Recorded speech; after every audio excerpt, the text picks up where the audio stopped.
நமக்காக பரிதவிக்கிறவர், நமக்காக அங்கலாய்க்கிறவர். எப்படியாவது பிள்ளை பரிசுத்தமா வாழாதா, என் பிள்ளை எப்படியாவது என்னை நம்பி பிழைக்காதா, என் பிள்ளை எனக்காக தன்னை ஒப்பு கொடுத்து வாழாதா, என் பிள்ளை நான் உயர்த்த விரும்புகிறேன், என் பிள்ளை கையில் அடங்கி இருக்காதா என்று ஏங்குகிற நல்ல தெய்வமாக, நீ அடங்கலையே, நீ கீழ்ப்படியவில்லை என்று சொல்லி உன்னை தூக்கி எறிகிற தேவன் அல்ல.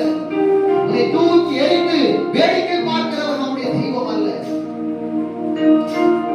உன்னை சீர்படுத்துகிறார், உன்னை ஸ்திரப்படுத்த விரும்புகிறார். நீ ஸ்திரப்படணும்னா முதல்ல சீர்படணும். யாருடைய வாழ்க்கை ஸ்திரப்படல அப்படின்னா இன்னும் சீர்படல.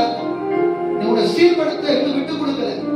வாழ்க்கை ஸ்திரப்படாம இருக்கிறது, ஸ்திரத்தன்மையற்ற நிலையில் இருக்கிற, பிரச்சனைகளோடு இருக்கிற, போராட்டத்தோடு இருக்கிற, நெருக்கத்தின் மத்தியில் இருக்கிற, சுகவீனமா இருக்கிற, பலவீனமா இருக்கிற, என்னால ஒன்றுமே செய்ய முடியல, cannot stand, என்னால் நிக்கவே முடியல. What is the reason? ஆண்டவராக ஸ்திரப்படுத்துவதற்கு முன்பதாக சீர்படுத்த விரும்புகிறார். உன்னை சீர்படுத்தின பிற்பாடு ஸ்திரப்படுத்துவார். நீ ஸ்திரப்படுவதற்கு முதல் மூல காரணமே முதல்ல ஒரு சரி செய்யும். உன்னை சரி செய்ய கத்த விரும்புகிறார். சில பேருக்கு கொஞ்சம் சரி செஞ்சாவே தலையில கொம்பு முளைச்சிருது. கொஞ்சம் ஸ்திரப்பட்ட உடனே கொஞ்சம் கொம்பு முளைச்சிருது. ஸ்திரப்பட்ட உடனே பெருமை உள்ள வந்துருது. கொஞ்சம் ஸ்திரப்பட்ட உடனே தாழ்மை காணாம போயிடுது. கொஞ்சம் ஸ்திரப்பட்ட உடனே பக்தியை விட்டுட்டு நம்ம சுய பெருமையில என்னுடைய பக்தினாலே, என்னுடைய ஜபத்தினாலே, என்னுடைய அறிவினாலே அப்படின்னு சொல்லி நாம நடக்க ஆரம்பிச்சிடும். அப்போ ஆண்டவர் இந்த தூக்கி எரியாம ஸ்திரப்படுத்ததான் விரும்புகிறார். அந்த சுபாவத்தை மாற்ற விரும்புகிறார். அந்த குணத்தை மாற்றியப்பா எல்லாம் உன்னால இல்லாமா, என் கிருபை உன்னை நிக்க வச்சிருக்கிறது, என் கிருபை உன்னை நிக்க வச்சிருக்கிறது, நான் கிருபையினால உன்னை பிழைக்க வச்சிருக்கிறேன், கிருபையினால நிக்க வச்சிருக்கிறேன், உன் பலவீனத்துல என்னுடைய கிருபை தான் உனக்கு பலன் தந்திருக்கிறது என்று சொல்லி உணர்த்தி உன்னை மறுபடியும் ஓட வைப்பார தவிர, மறுபடியும் ஸ்திரப்படுத்துவார தவிர உன்னை தூக்கி எறிய மாட்டான். உன்னை தூக்கி எறிய மாட்டான்.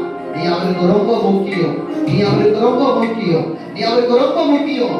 இருதயத்தை விட்டு கொடுத்த ஆண்டவருக்கு, ஆண்டவர் என்னை சீர்படுத்துங்க, என்னை ஸ்திரப்படுத்துறதுக்கு முன்பதாக என் இருதயத்தை சீர்படுத்துங்க. ஒரு தலைவாரி ஒரு ட்ரெஸ் போட்டு சீர்படுத்துறது கொஞ்ச நேரத்துல முடிஞ்சிருங்க. ஆனா இருதயம் சீர்படுத்துகிறதுக்கு பல நாட்கள் ஆகும். ஏன் தெரியுமா? நீ விட்டு கொடுக்க மாட்ட ஆண்டவர்.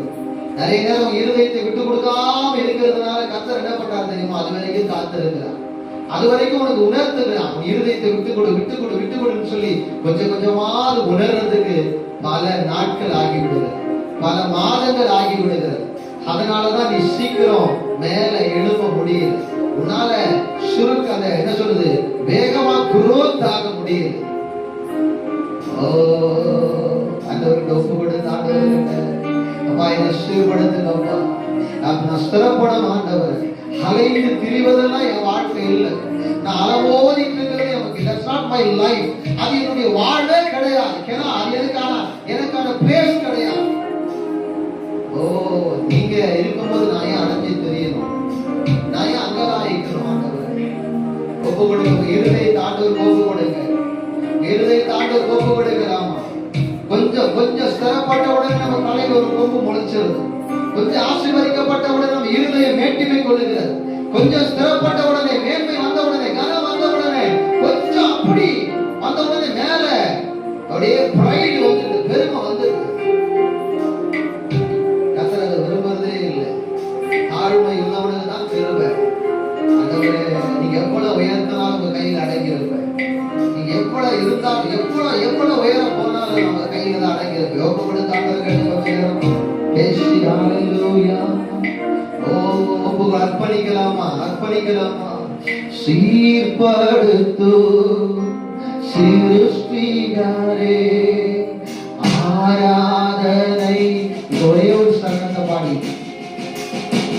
சீர்படுத்து சிருஷ்டிகரே ஆராதனை உமக்கே. நீரப்படுத்து துணையாளரே ஆராதனை உமக்கே.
ஆராதனை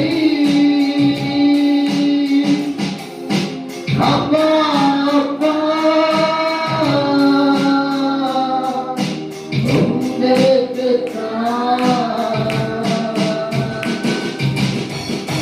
சீர்படுத்துவதற்காக இயேசு சிலுவை வரைக்கும் சென்றார். இந்த பூமிக்கு வந்ததின் நோக்கமே நம்மை சீர்படுத்தி ஸ்திரப்படுத்தி பரலோகத்துக்கு கொண்டு போகும். கொஞ்ச கால வாழ்வுக்காக இயேசு இந்த பூமிக்கு நம்மை தேடி வரவில்லை. கொஞ்ச கால வாழ்வுக்காக இயேசு கிறிஸ்து நம்மை ரத்தத்தை நமக்காக சிந்தவில்லை. கொஞ்ச கால வாழ்வுக்காக இயேசு கிறிஸ்து சிலுவையிலே அப்படிப்பட்ட பாடுகள் அனுபவிக்கவில்லை. நித்தியமான வாழ்வில் நீ பங்கடைய வேண்டும். நித்தியமான வாழ்வை சேர்த்துக் கொள்ள கர்த்தர் விரும்புகிறார். அழிவில்லாத அந்த பரலோக ராஜ்யத்துக்குள்ள, நிலையான அந்த ராஜ்யத்துக்குள்ள, அழிவில்லாத உன்னுடைய ஆத்துமாவை எல்லா அழிவிலிருந்து ஒரு ஆத்துமாவை மீட்டு அழியாமைக்குள்ள கர்த்தர் நடத்தவே இயேசு இந்த பூமிக்கு வந்தார். கைகளை தட்டியவர், நம்மை சீர்படுத்துகிறவர், நம்மை ஸ்திரப்படுத்துகிறவர், நமக்காக யாவையும் செய்தவர், சிலுவையிலே நமக்காக யாவையும் செய்து முடித்து நமக்கு நித்திய ஜீவனை உண்டாக்கி கொடுத்திருக்கிறவரை, ரட்சிப்பை ஏற்படுத்தினவரை